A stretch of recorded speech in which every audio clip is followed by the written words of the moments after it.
அன்னைக்கு அந்த ஹாஸ்பிட்டல்ல என்ன நடந்துச்சுன்னு அந்த உண்மையை மட்டும் நீங்க எனக்கு தெளிவா சொல்லுங்க ப்ளீஸ் டாக்டர்.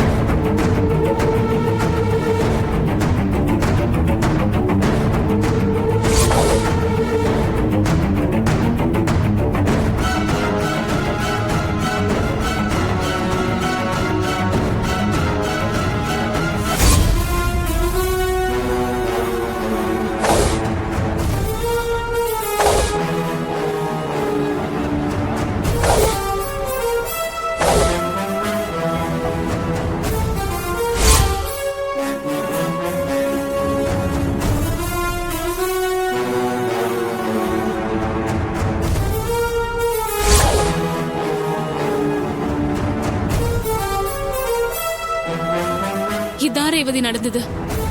நீ எப்போ கண்ணு திறந்து உனக்கு பழைய விஷயம் எதுவுமே ஞாபகத்துல இல்லன்னு உன் சித்திக்கு தெரிஞ்சதோ அப்பவே என்கிட்ட வந்து உனக்கு கல்யாண விஷயத்தையோ இல்ல நீ மறந்து போன விஷயத்தையோ உனக்கு ஞாபகப்படுத்தினா அது உன் உயிருக்கே ஆபத்தா போயிடும்னு ஒரு பொய்ய சொல்ல சொன்னாங்க.